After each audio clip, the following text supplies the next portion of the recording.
بسم اللہ الرحمن الرحیم۔ محترم ناظرین، السلام علیکم ورحمۃ اللہ وبرکاتہ۔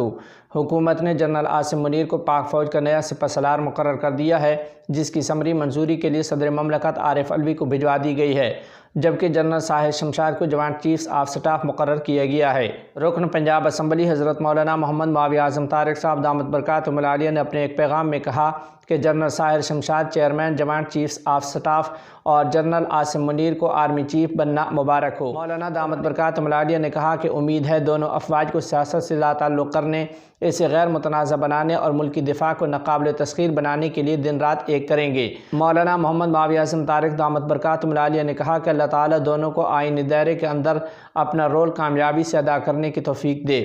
ادھر دوسری جانب خبر یہ ہے کہ جمعیت علماء اسلام کے سابق سینیٹر حاجی غلام علی نے خیبر پختونخوا کے نئے گورنر کی حیثیت سے حلف اٹھا لیا ہے۔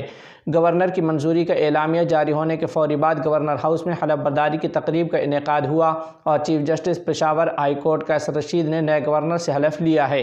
تقریب میں پی ڈی ایم و جمعیت علماء اسلام کے سربراہ حضرت مولانا فضل الرحمان صاحب دامت برکاتہم العالیہ اور دیگر سیاسی پارٹیوں کے قائدین نے شرکت کی، جبکہ وزیر اعلیٰ خیبر پختونخوا سمیت صوبائی وزراء حلف برداری کی تقریب میں شریک نہیں ہوئے۔ وزیر اعظم نے خیبر پختونخوا کے نئے گورنر کے لیے حاجی غلام علی کا نام ارسال کیا تھا، جس پر صدر مملکت کی جانب سے گزشتہ روز منظوری دی گئی تھی۔